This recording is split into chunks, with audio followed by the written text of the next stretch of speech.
राधा जय माता and welcome back to another video. Practice set number 3.1 में हमने फर्स्ट क्वेश्चन कंप्लीट कर लिया था, जो कि बहुत ही इंपॉर्टेंट क्वेश्चन था और आप लोग सभी ने देखा था। वो जो क्वेश्चन बेस्ड था, तो वो क्वेश्चन आपका टेंजेंट थ्योरम के ऊपर बेस्ड था। ये जो सेकंड क्वेश्चन है यहाँ पर, ये भी बहुत ही इंपॉर्टेंट क्वेश्चन है, क्योंकि बाकी सारे क्वेश्चंस बिल्कुल इसी के जैसे ही हैं, सिमिलर क्वेश्चंस हैं, आप उन्हें सॉल्व कर सकते हैं। ये जो क्वेश्चन नंबर 2 है, आप देख सकते हैं जो डायग्राम बना हुआ है, इस डायग्राम के बेसिस पे आप अंदाजा लगा सकते हैं कि ये क्वेश्चन कौन से थ्योरम के बेस पे सॉल्व होगा।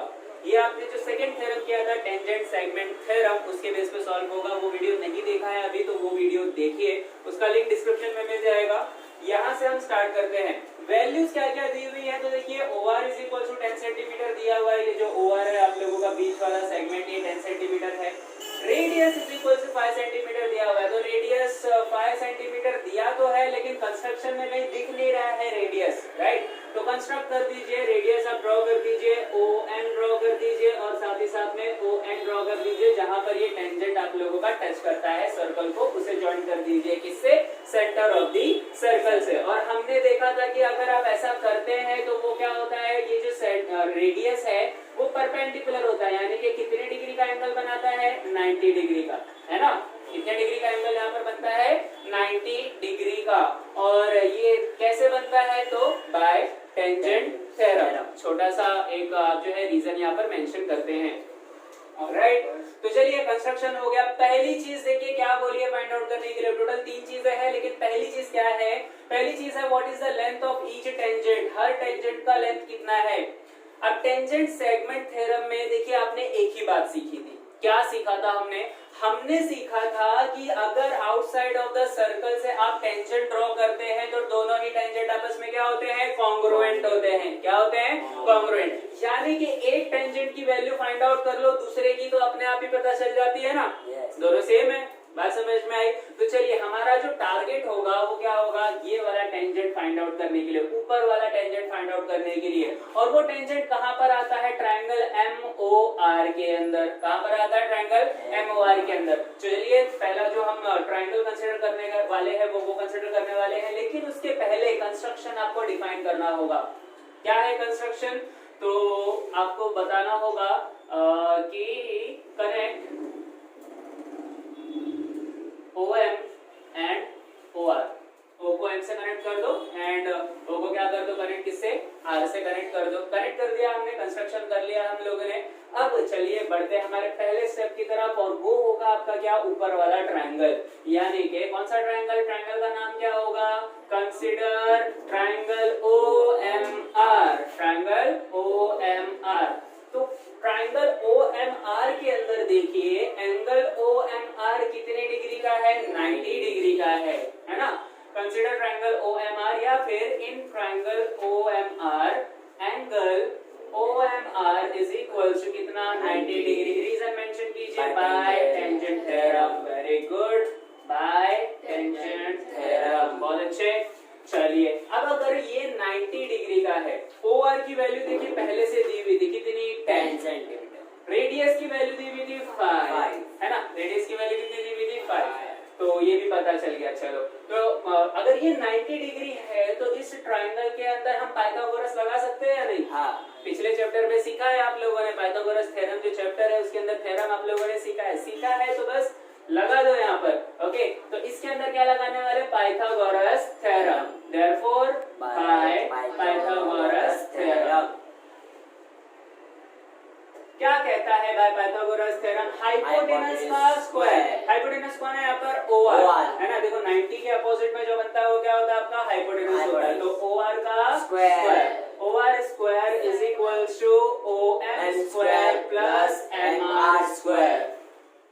Okay, yes, OM square plus OMR square. तो OR की वैल्यू कितनी दी हुई थी, 10 का square, which is equal to OM की वैल्यू कितनी दी हुई थी, OM की वैल्यू दी हुई थी 5, है ना, 5 का स्क्वायर। और प्लस में कौन है, MR की तो वैल्यू पता नहीं है, वो तो टेंजेंट है हमारा, है ना। तो 10 का स्क्वायर 100 हो गया, 5 का स्क्वायर कितना हो गया, 25।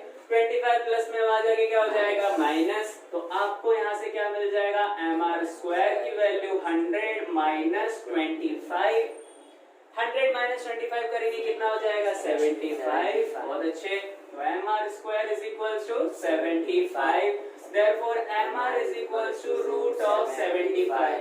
अब जहाँ तक मुझे याद है क्या हमने लास्ट लेक्चर में 75 का रूट निकाला था, 72 का निकाला था। चलिए 75 का रूट कैसे निकालेंगे, इस तरीके से 75 लिख दीजिए। सबसे छोटा नंबर, देखिए लास्ट में जो नंबर यहाँ पर आपको दिखता है ना, उसी से डिसाइड करना है कि आपको कौन से नंबर से यहाँ पर डिवाइड करना है। तो 5 से जाएगा ये, चलिए 5 से कर लेते हैं। 5 के टेबल से जाएगा, 5 2 जा 10, बचा कितना 2, 5 5 जा 25, अगेन 25 है, 5 के टेबल से जाएगा 5 5 5 जा 25, अगेन। अच्छा एक छोटी सी गलती हो गई है यहाँ पर, मैंने 5 1 जा 5 लेना चाहिए था, मैंने 2 यहाँ पर लिख दिया है, तो ये होगा आपका 5 1 जा 5 और बचेगा 2, तो 5 5 जा 25। यहाँ से थोड़ी सी चीजें गड़बड़ हो गई है। अब 15 जो है किसके टेबल में आता है, अगेन 5 के टेबल में आता है, 5 3 जा 15, राइट, एंड देन 3 1 जा 3, तो 5 जो है बाहर आ जाएगा, अंदर क्या बच जाएगा, रूट ऑफ 3 बच जाएगा, तो 5 रूट 3 आपका आंसर आएगा। ओके, कितना आंसर आएगा, 5 रूट 3। चलिए तो यहाँ से आपको पहले जो क्वेश्चन का आंसर था वो तो मिल गया। अब देखते हैं दूसरा क्वेश्चन क्या है। दूसरा क्वेश्चन, अब एंगल MRO पूछा है आपके सेकंड क्वेश्चन में। एंगल MRO किधर है, ये देखिए MRO यहाँ पर है। अगर इसका एंगल फाइंड आउट करना है, कैसे फाइंड आउट किया जाए, देखिए एंगल की कोई भी वैल्यू नहीं दी हुई है, जो वैल्यू दी हुई है वो ये कि OM कितना है 5 एंड OR कितना है 10। यहाँ पर अगर आप ध्यान देंगे तो आप लोगों को पता चलेगा कि OM जो है एग्जैक्टली हाफ है 10 का। 5 है ना, OM की वैल्यू कितनी दी हुई है 5, और 5 क्या है एग्जैक्टली क्या है, हाफ है 10 का। पक्की बात है या नहीं है, देखो मैं यही चीज लिखने वाला हूँ यहाँ पर कि OM इज इक्वल टू कितना 5 and OR is equal to कितना 10, देयरफॉर OM क्या है आप लोगों का, OM is equal to half of OR दिया हुआ है या नहीं, ऐसा लिख सकता हूँ ना मैं, OM is equal to half of OR। OR को आधा कर देंगे, 10 का आधा कितना होता है 5 होता है ना, तो ये इस तरीके से वैल्यू दी हुई है। अच्छा तो इसका मतलब ये है, और OR क्या है आप लोग देखेंगे तो OR आपका हाइपोटेनस है। क्या है आपका, हाइपोटेनस है ना, OR क्या है आपका हाइपोटेनस। तो आप लोगों ने एक फॉर्मूला पढ़ा था, याद होगा आप लोगों को, 30 60 90 डिग्री थ्योरम, याद आ रहा है किसी को। अपोजिट टू 30 डिग्री क्या होता था, half of hypotenuse. Opposite to 30 degree क्या होता था, हाफ ऑफ हाइपोटेनस। यही तो फॉर्मूला मिल रहा है ना, यानी कि ये जो OM है, देखो हाफ ऑफ हाइपोटेनस दिख रहा है या नहीं दिख रहा है आप लोगों को, OR क्या है आप लोगों का हाइपोटेनस है, यानी कि ये जो OM है, OM ये किसके अपोजिट में बना है, ये आपका बना है 30 डिग्री के अपोजिट में। किसके डिग्री के, कितने डिग्री के अपोजिट में बना है, 30 डिग्री के अपोजिट में बना है। इसका मतलब कि angle MRO, therefore angle MRO is equal to 30 degree. Reason क्या मेंशन करेंगे, रीजन मेंशन करेंगे by converse of 30 60 90 degree theorem. I hope ये वाली चीज, सेकंड वाली चीज आप लोगों को समझ में आई होगी। छोटी सी चीज है लेकिन बहुत ही इंपॉर्टेंट है। हमने पढ़ा था कि हमने थ्योरम क्या पढ़ा था, थ्योरम हमने ये पढ़ा था opposite to 30 degree is half of hypotenuse. यहाँ पर हमें सेम एग्जैक्ट फॉर्मूला मिल रहा था, इसलिए हमने कहा कि अगर ये ऐसा है, मतलब ये कौन सा, ये एंगल कितना डिग्री होगा 30 डिग्री होगा, उसका थ्योरम का कन्वर्स लेना पड़ा हमें। क्या लेना पड़ा, थ्योरम का कन्वर्स। ओके चलो, तो क्वेश्चन नंबर 2 कंप्लीट हो गया। अब बढ़ते हैं क्वेश्चन नंबर 3 की तरफ। क्वेश्चन नंबर 3 क्या है आप लोगों का, what is the measure of angle MRN। Angle MRN, angle MRN की वैल्यू क्या है, एंगल MRN यानी कि देखो ये बड़ा सा एंगल MRN दिख रहा है आप लोगों को या नहीं। MRO की वैल्यू पता चल गई है, ये पता चल गया आपको कितना डिग्री है 30 डिग्री। अगर ये नीचे वाले एंगल की भी वैल्यू पता चल जाए, ओके क्या, नीचे वाले एंगल की भी वैल्यू पता चल जाए तो आप लोग इन दोनों को ऐड करेंगे, एंगल MRN की वैल्यू मिल जाएगी या नहीं मिलेगी। मतलब यहाँ की वैल्यू ऑलरेडी पता चल गई है ऊपर वाले एंगल की, नीचे वाले की भी पता चल जाए तो आसान हो जाएगा। अब कैसे पता चले, तो बड़ा ही आसान है। देखो OM की वैल्यू 5 है, तो ON की वैल्यू कितनी होगी 5, radius of the same circle ना, radius of the same circle. और ये देखो ये भी हाइपोटेनस है, यानी कि इसके अंदर अगेन यही सेम रिपीट करेंगे आप। बात समझ में आई आप लोगों को, यही सेम चीज रिपीट करेंगे। देखो मैं रिपीट कर देता हूं, तो इन ट्राइंगल ONR या NOR, क्या बोलेंगे आप इसे, NOR बोलेंगे, चलो angle NOR, in triangle NOR। इसमें क्या देखा आपने, आपने देखा कि ON इज इक्वल टू 5 और क्या देखा आपने, OR इज इक्वल टू 10। आपको पता है ON is equal to half of OR। OR क्या है आप लोगों का, हाइपोटेनस है। देखो लिख भी देता हूँ, ऊपर नहीं लिखा था, यहाँ लिख देता हूँ, हाफ इंटू हाइपोटेनस। ये फॉर्मूला तो ऑलरेडी पढ़ा है हमने, पढ़ा है या नहीं पढ़ा है, पढ़ा है, पढ़ा है ना। ये किसका फॉर्मूला है, अपोजिट टू 30 डिग्री का, अपोजिट टू 30 डिग्री, यानी कि ON जहां पर बन रहा है उसका जो अपोजिट एंगल है वो कितनी डिग्री का है, 30 डिग्री का। बात समझ में आई या नहीं आई। तो देयरफॉर मैं यहाँ पे लिख सकता हूँ कि angle ORN is equal to 30 degree. अब देखो ये सॉल्व किया तो सिमिलरली लिख के ORN भी लिख सकते थे आपकी 30 degree, similarly ORN is equal to 30 degree, कोई प्रॉब्लम नहीं होता। बात समझ में आ गई। अब नेक्स्ट फाइनल स्टेज पे बढ़ो आपके, angle MRN। Therefore angle MRN ये दो एंगल से मिलके बना है। कौन से दो एंगल, एंगल MRO और दूसरा एंगल NRO, है ना। आधे आधे दो एंगल से मिलके बना है कि नहीं।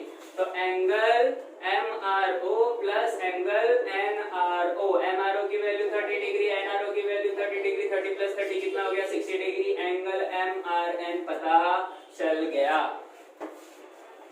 बात समझ में आई सभी को या नहीं आई। ओके, आई होप यहाँ तक क्लियर होगा सभी लोगों को। चलिए बढ़ते हैं नेक्स्ट क्वेश्चन के ऊपर। चलिए देखिए आप लोगों का क्वेश्चन नंबर 4 क्या है। देखिए क्वेश्चन नंबर 4 मैं कंसिडर कर रहा हूँ बिकॉज क्वेश्चन नंबर 3 जो है वो आपका बिल्कुल सिमिलर है।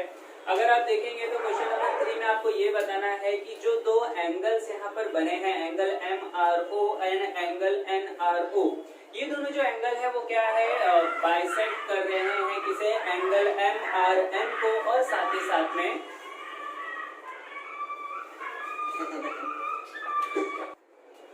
क्वेश्चन नंबर 3 जो है आप लोगों का कुछ इस तरीके से है कि सेगमेंट RM एंड RN एक बिल्कुल जैसा हमने क्वेश्चन नंबर 2 किया था बिल्कुल वैसा ही डायग्राम आपको दिया हुआ है।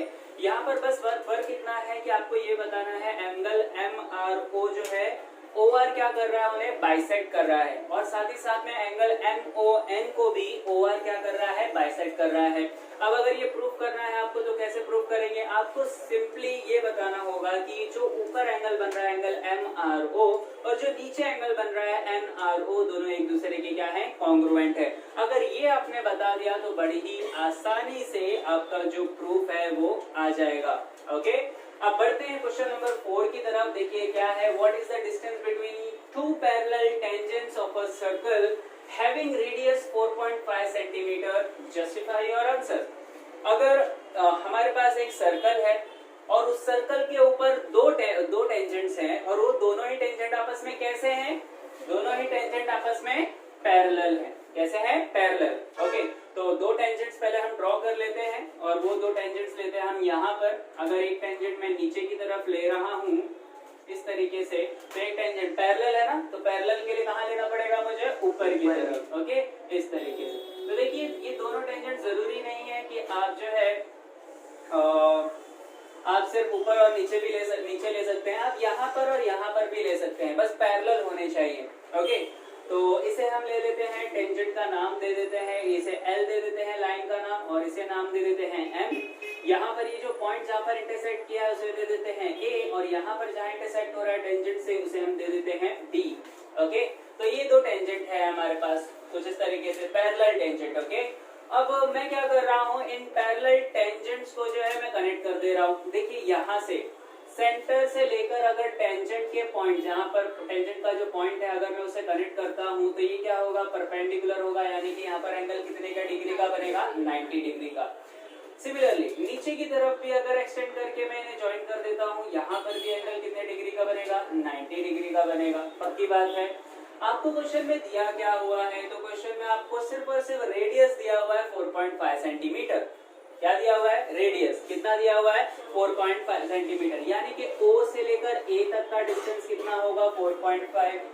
O से लेकर B तक का डिस्टेंस कितना होगा, 4.5, है कि नहीं है। Yes. आपको पूछा क्या है, आपको पूछा है what is the distance between two parallel tangents, यानी कि इन दोनों के बीच में डिस्टेंस बताओ, इन दोनों के बीच में डिस्टेंस बताओ, तो कोई भी देख के बता देगा 4.5 प्लस 4.5 कितना होता है, 9 सेंटीमीटर होता है। मिल गया डिस्टेंस। लेकिन यही चीज आपको जो है, यही चीज थोड़ी सी लिख के बतानी पड़ेगी। पहला हम क्या ले लेते हैं कि लेट